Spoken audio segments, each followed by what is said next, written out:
name's Hydo and welcome to the Pantheon, the show where we look at the top 5 cards for any given commander.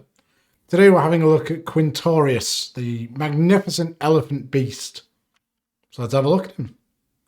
Quintorius Field Historian is a 5-mana elephant. A hefty cost for a hefty elephant. He's also a cleric. Whether that matters to you or not, I don't think it does, but hey ho. His abilities say Spirits you control, get +1/+0. Whenever one or more cards leave your graveyard, create a 3/2 red and white Spirit Creature token. Now that is a great little ability, and it leads to a really cool sort of build around, which, considering this is an uncommon, is pretty good. However, he is only a 2/4, so we're not really going to be getting in and getting aggressive with our big elephant friend. But the deck is really, really cool. He's got some great little abilities, and there's a couple of very cool cards to go along with him. First off, let's have a look at number 5, and this is a Commander classic. Perthros, God of the Forge. 4 mana for a 6/5, legendary enchantment creature god. It's indestructible, and as long as your devotion to red is less than 5, Perthros isn't a creature. Whenever another creature enters the battlefield under your control, Perthros deals 2 damage to each opponent. Can pay 3 mana, creatures you control get +1/+0 until end of turn. The main thing we're interested in is the fact that whenever a creature enters the battlefield, we're going to deal damage. And that is great when we're going to be making as many tokens as we can. The other ability, the ability to pump your team, works really well. Very similar to our elephant friends pump on spirits, so good stuff. Impact Tremors is a 2 mana enchantment. Whenever a creature enters the battlefield under your control, it deals 1 damage to each opponent. Exactly the same sort of thing, it's what we want. One of the cool cards that we can play in this deck is Satyr's Cunning, a 1 mana sorcery which creates a 1/1 red Satyr token with this creature can't block. The blocking thing, I'm not too concerned about that, but it has Escape for 3 mana and exile 2 other cards from your graveyard. So, when you exile those cards, it's going to trigger our commander, Quintorius, or whatever he's called, and it'll make us a Satyr token and also a 3/2 spirit. That's pretty sweet. Increasing Devotion is a 5 mana sorcery and creates 5 1/1 white human creature tokens. This spell is cast from a graveyard, create 10 of those tokens. And when we flash it back, we're going to exile this card. It's going to be removed from the graveyard. So we also make a 3/2 spirit. And if we have Perthros on the field, we're going to deal 22 damage to our opponents. It's a pretty good reason to play the spell. Some other really cool cards, Firecat Blitz, X red sorcery, put X 1/1 red cat creature tokens with haste into play. Remove them from the game at end of turn. And it has flashback for double red and sacrifice X mountains. So this can be a big finisher. We can pump a bunch of mana into it. Perthros kills our opponent that way. Or if it's in our graveyard, we sacrifice all of our lands and create a bunch of tokens. And also a 3/2 because we're flashing this back and it leaves the graveyard. Battle Screech is a 4 mana sorcery. Create 2 1/1s and then flashback. Tap 3 untap white creatures we control. Luckily, the spirits we're going to be making with our commander are also white. Magnificent. Stonecloaker is a wonderful card, and I was so happy to see it back in Timespire Remastered. 3 mana for a 3/2 with flash and flying. When it comes into play, return a creature you control to its owner's hand. So you can choose itself, or if you want to save another key creature, you can save that. And when it comes into play, remove target card in a graveyard from the game. Most of the time, I use this as sort of an aggressive thing. Someone goes to reanimate something. Oh, no, exile, you can't reanimate it anymore. But in this deck, we can target our own graveyard and slowly work our way through it, creating 3/2s each time. Really, really cool. Brings on to number 4. And because our commander cares very much about spirits, why don't we get something for casting those spirits? Celestial Kirin is a 4 mana 3/3 with flying. Whenever you play a spirit or arcane spell, destroy all permanents with that spell's converted mana cost. Pretty cool, pretty cool. There's some rather sinister things you can do with it. Ugin's Conjurant is an X cost creature, and this is 0/0, enters the battlefield with X 1/1 counters on it. If damage would be dealt to it with a 1/1, prevent that damage, remove that many 1/1 counters. But if we cast this for 0, this does just say destroy all permanents. Doesn't care whether they're non-land or not. So if we pay 0 for Ugin's Conjurant, we destroy all lands. Pretty damn cool. Selfless Spirit is a 2-mana spirit that protects our entire board. You know, can stop our commander from getting wiped, all of our tokens. Really, really good. But it's also 2 mana, and we can save our board. Don't know what I was trying to say there. Skyclave Apparition is a new great card. 3 mana for a 2/2. When it enters the battlefield, exile up to 1 target non-land, non-token permanent you don't control with converted mana cost 4 or less. Can hit anything. If our opponents had a Perforos, they could exile. You could exile that. It's really, really good. When it leaves the battlefield, the exile's card's owner creates a XX blue illusion creature token, where X is the converted mana cost of the exiled card. Not too big of an issue. They might end up with a 4/4, but it's not the end of the world. Angel of Light Alabaster, Flight Alabaster isn't exactly a spirit, but it works very, very well with it. So it's flying and a 3/4, I believe. At the beginning of your upkeep, return target spirit card from your graveyard to your hand. Nice bit of card advantage, and we can keep churning, keep them churning.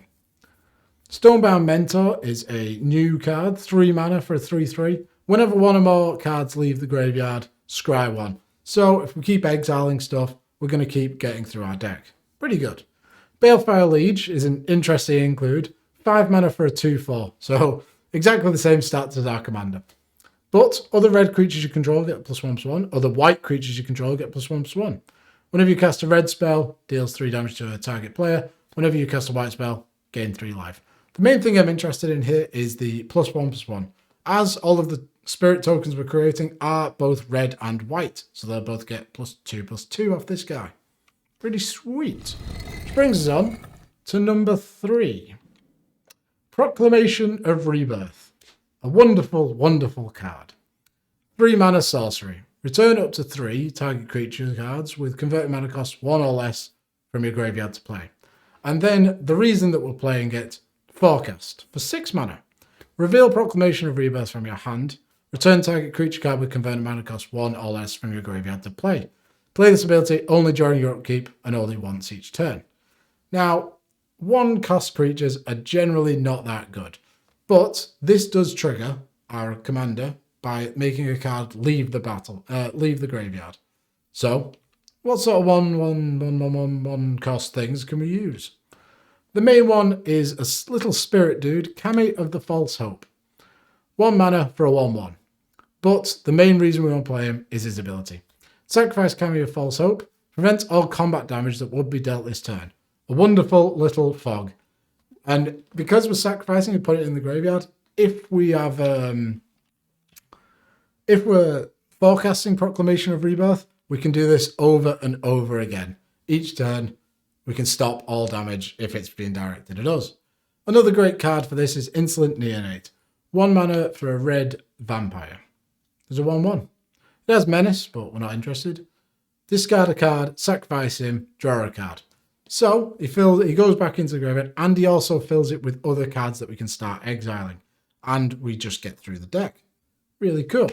Another great little 1-drop in this deck is Grim Lavamancer. A 1 mana 1/1, and you can tap him and pay a red, exile 2 cards from your graveyard. It deals 2 damage to any target. So it's removing cards from the graveyard. It's dealing damage to something, so it's going to probably kill a creature. And it's bring backable. Bring backable? I don't know. It's good enough, isn't it? Anyway, moving on to number 2. And on a similar sort of realm, we've got Savina's Reclamation. A 3 mana sorcery. Return target permanent card with converted mana cost 3 or less from your graveyard to the battlefield.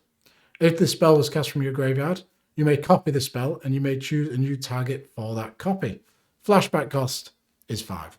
So we talked earlier about how Flashback is a card leaving your graveyard, but this is a really, really cool card, especially in red-white, because it can bring back lands. If we're playing fetch lands, you know, any sort of fetch land, this can bring it back and ramp us, which is incredibly powerful and the majority of our spirits are 3 CMC and less.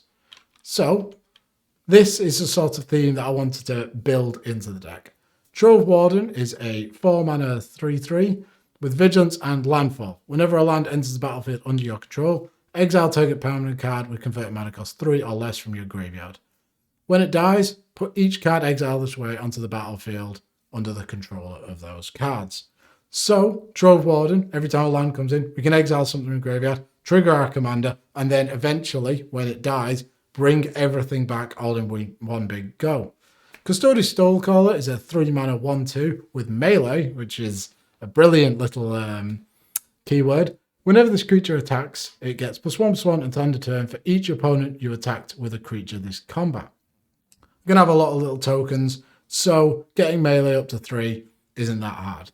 Whenever Quintorius Stonecaller attacks, return target creature card with converted mana cost X or less from your graveyard to the battlefield, where X is the number of players you attack with a creature this combat. So it can possibly get back a 3-cost creature. Brilliant. It's just so cool. Then we've got a couple of cards that fill up the graveyard. Thrilling Discovery is a brand new 2 mana sorcery. You gain 2 life, and then you may discard 2 cards. If you do, draw 3 cards. It's not card advantage, but it does allow us to get things into our graveyard, which is a big part of this deck. Along these same sort of lines, we've got Faithless Looting, a 1 mana red sorcery. Draw 2 cards, then discard 2 cards, and then Flashback. Flashback obviously triggers our commander. Then Returned Past Caller? Yeah, 6 mana 4/2 with flying.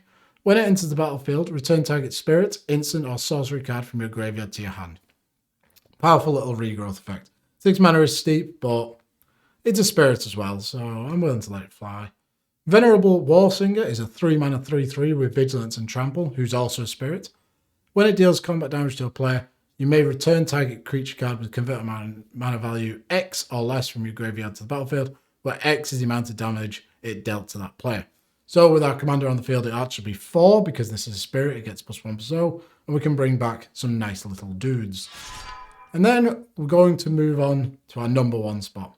And now, this is a card that's appeared all around Modern, but it's put to really cool use in this deck.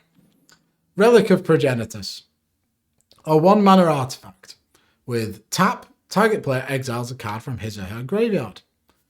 We can choose ourselves for that and just get rid of some rubbish and generate a spirit token. Or pay 1, exile Relic of Progenitus, exile all cards from all graveyards, draw a card. Now, that last one, we don't really want to exile all of our library, graveyard, but, you know, if our opponent's going to combo off, we got to do what we got to do.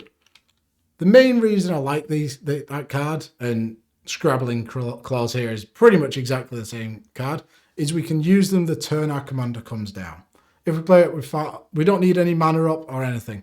But Purify the Grave, which is a 1 mana instant, so exile target card from a graveyard. We can target ourselves, make a 3/2, and then flash it back, that exiling it.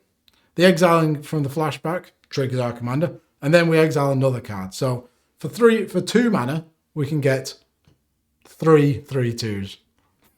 I'll do some math there. Mimic Vat is a great card with our commander. 3 mana, imprint. Whenever a non-token creature dies, you may exile that card. If you do, return each other card exiled with Mimic Vat to its owner's graveyard. So if our creatures are dying, they go to the graveyard, but then leave straight away to go under the Mimic Vat. Then we can pay 3 and tap, create a token that's a copy of a card exiled with Mimic Vat. It gains haste, exile it at the beginning of the next end step. And then Scrabbling Claws, as I mentioned before, is a pretty much exact copy of Relic of Progenitus. You can tap it, target player exiles a card from their graveyard, and pay 1, sacrifice Scrabbling Claws, exile target card from a graveyard, draw a card. Slightly weaker overall, but a really cool effect. And that is my top 5 cards for this commander. Really cool for an uncommon, and hopefully we start seeing more cards like this at that sort of rarity. It's a really, really cool commander. And thank you very much for watching. If you'd like to subscribe, please do. And I'll see you at some point. Hopefully.